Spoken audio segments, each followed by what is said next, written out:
नाच देखे आई बड़ा देखो बैठ के तक जनी तिरछी तो मुछिया ओइठ के ए दादा तनी होश में रहो मुछिए तो शान हो होई न संहार मार हो जाई आज जदी ना रखबो जवनिया पक्का। अरे सुनो अरे ना के हुआ टल बनायाटी हो अच्छा बसवान होई कर दे जहवाला की हो।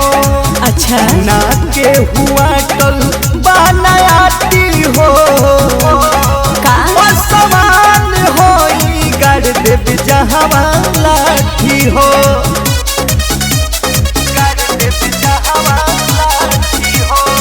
दिव्यांश स्टूडियो आरा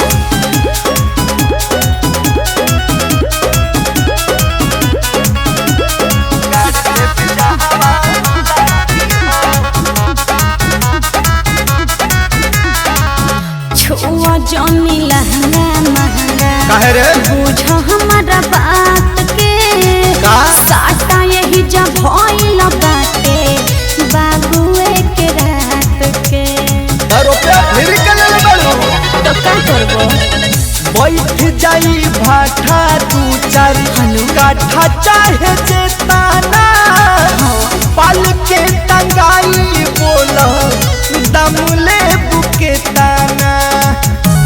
आज नई खे मजाल कवनो ठाटी हो अरे हटो ना पासवान होई कर दे जहवाला की हो।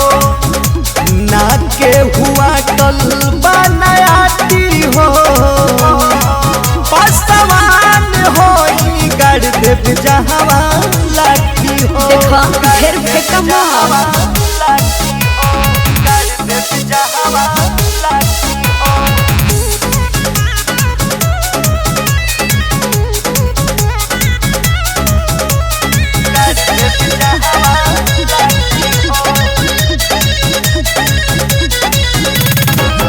जानतनी हम पासा वान जी के मोरा पर मत पुजारी सीधा साधा कुछ न कर।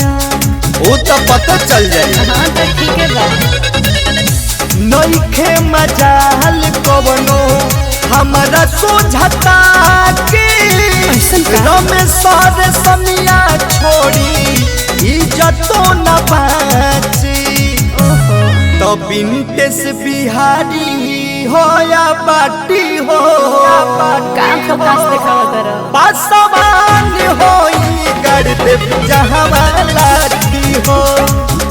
ना के हुआ टल बनायाटी हो पासवान होई कर दे जहवाला। अरे लाठी हो अरे जियो पासवान राजा।